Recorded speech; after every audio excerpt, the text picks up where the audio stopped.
Sonia and I grew up close, one of those blurry, complicated relationships that straddled family ties and forbidden love. Our parents didn't get along. Mine thought hers were too rigid. Hers thought I was going nowhere. And somehow, both sides made sure we were kept apart. She was my first love, not the kind you move past, but the kind that embeds itself in the core of who you are. We were young, just kids really, but it was real. Too real for our families to ever allow it. But we didn't care. For a while, we resisted everything. We met in secret, passed notes, left messages hidden in library books. We made promises, naive, desperate promises that feel holy when you're young and in love. And then it ended. She was married off to someone else. I fought hard, but it didn't matter. It was done. That was 5 years ago. I hadn't seen her since, until that morning. It was a Thursday, early. The kind of early where the sun isn't fully up yet, and the world feels paused. I had just gotten out of the shower.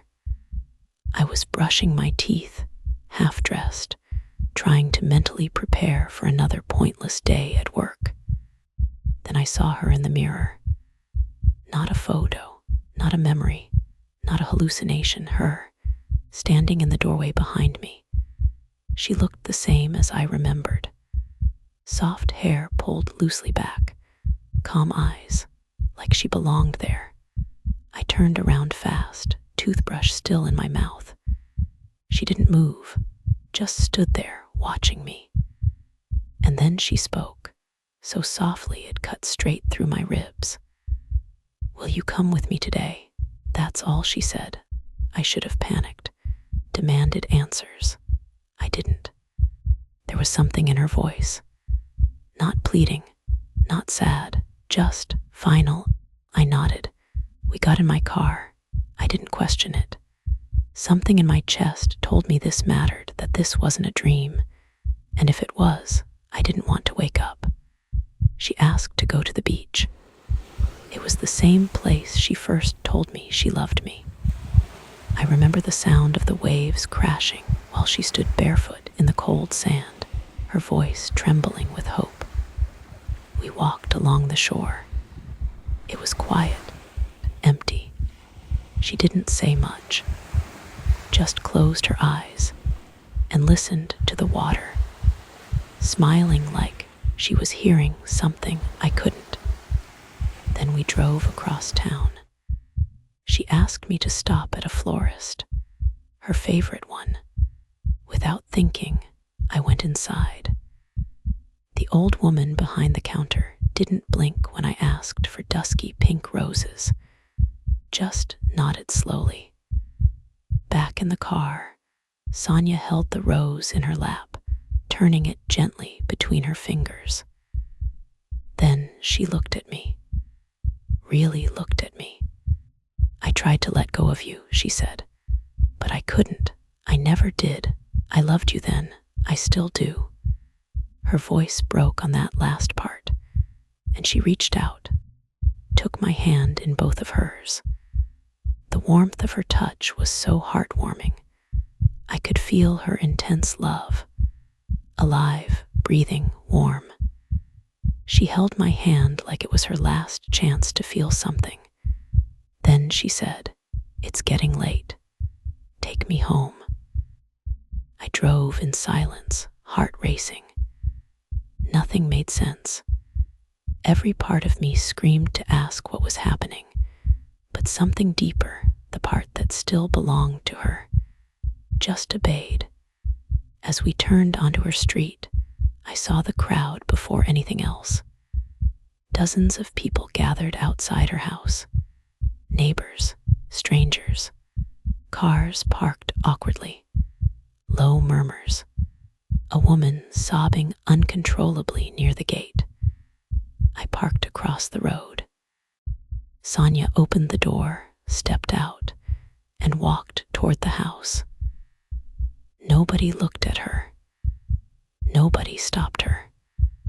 I stayed frozen in the driver's seat, staring. When I finally stepped out, her father spotted me. His face collapsed. He came to me, arms shaking, and pulled me into the tightest hug I've ever felt. I could barely breathe. He was crying like the world had ended. "What happened?" I asked. "What's going on?" But he couldn't speak. I pushed through the people, into the house, into the living room, and there she was, lying still on a white sheet.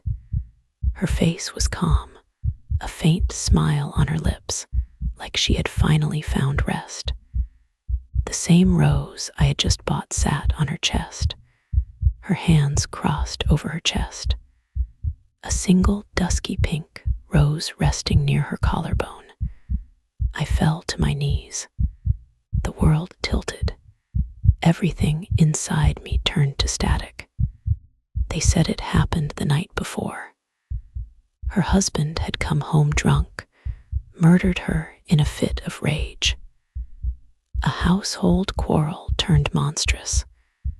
They found her that morning, which meant she'd been with me since then. People say ghosts are lost souls, but Sonia didn't feel lost to me. She felt sure. She came to say goodbye, to visit the places where her love lived, to hold my hand once more, and to leave the scent of jasmine behind, even as the world tried to erase her. I sat beside her for hours, long after the others left, long after the calls for night prayer began echoing through the sky. I haven't been the same since. Sometimes I still hear her voice, soft and quiet, just as I'm about to fall asleep. "Will you come with me?" And I say yes, always.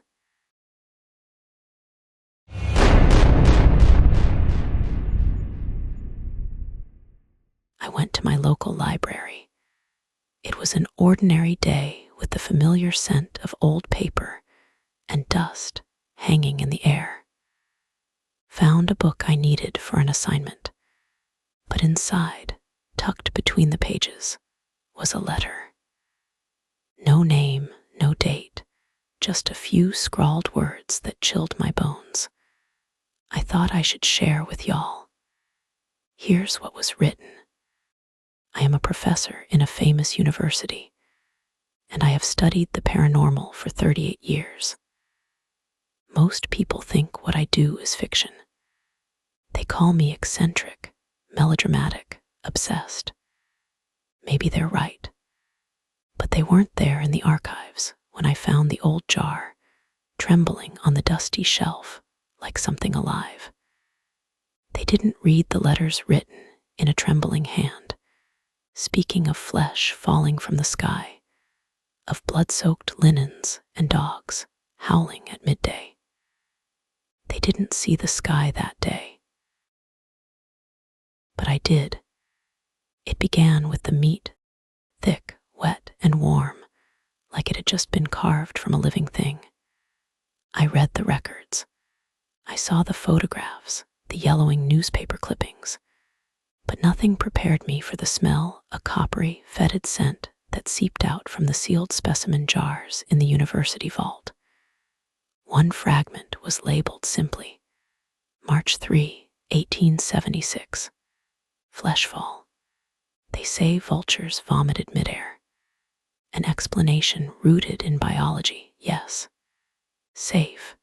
Predictable. I believed it too. Once. But something shifted when I found the journal. It was leather-bound, brittle, and buried beneath floorboards in the condemned east wing of the old science building.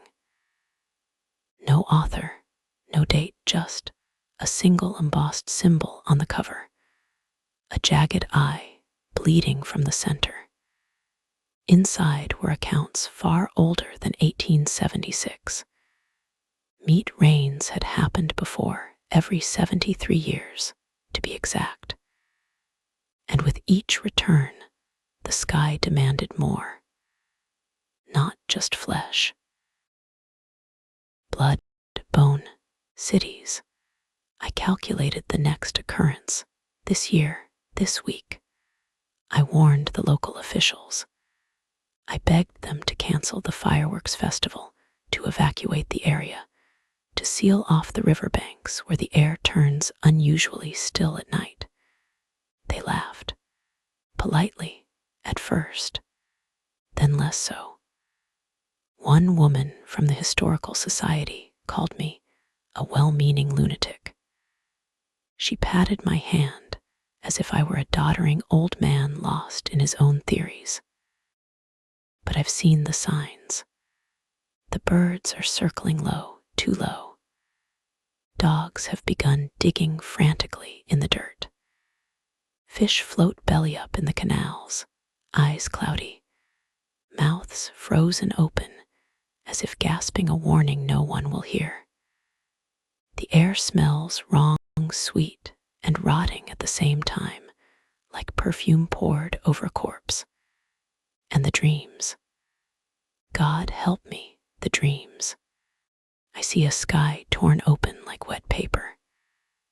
I hear the splat of raw meat hitting rooftops, the screams muffled under the sound of thick liquid flooding the gutters.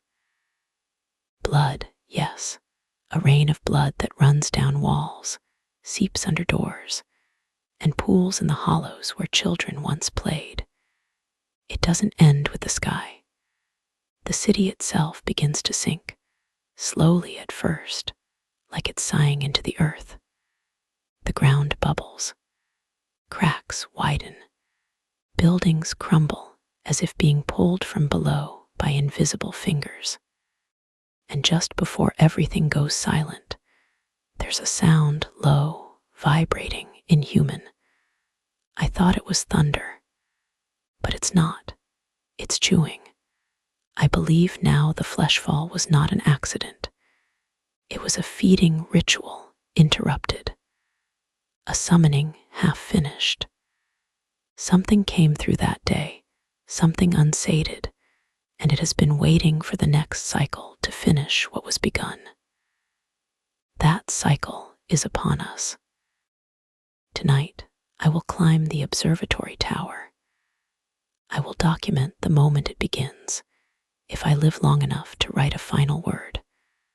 I don't expect to survive. I only hope someone reads this. If you are reading it now, perhaps it is already too late. Perhaps you've stepped outside and noticed the wind is too still, the sky too quiet, the birds completely gone. Perhaps you've found the first piece of flesh on your doorstep. You will want to believe it's a prank or a freak event. You will search for something logical to cling to. Don't. This is not a weather phenomenon. This is a mouth, and it is opening again. If you value your life, do not look up. Do not run to high ground. The blood will find you there too. Instead, close your doors. Nail them shut. Fill your bathtub. Hide somewhere dark. And if you hear a shushing sound from the window, do not answer. Because this time, the sky will not stop at flesh. This time, it's hungry for everything.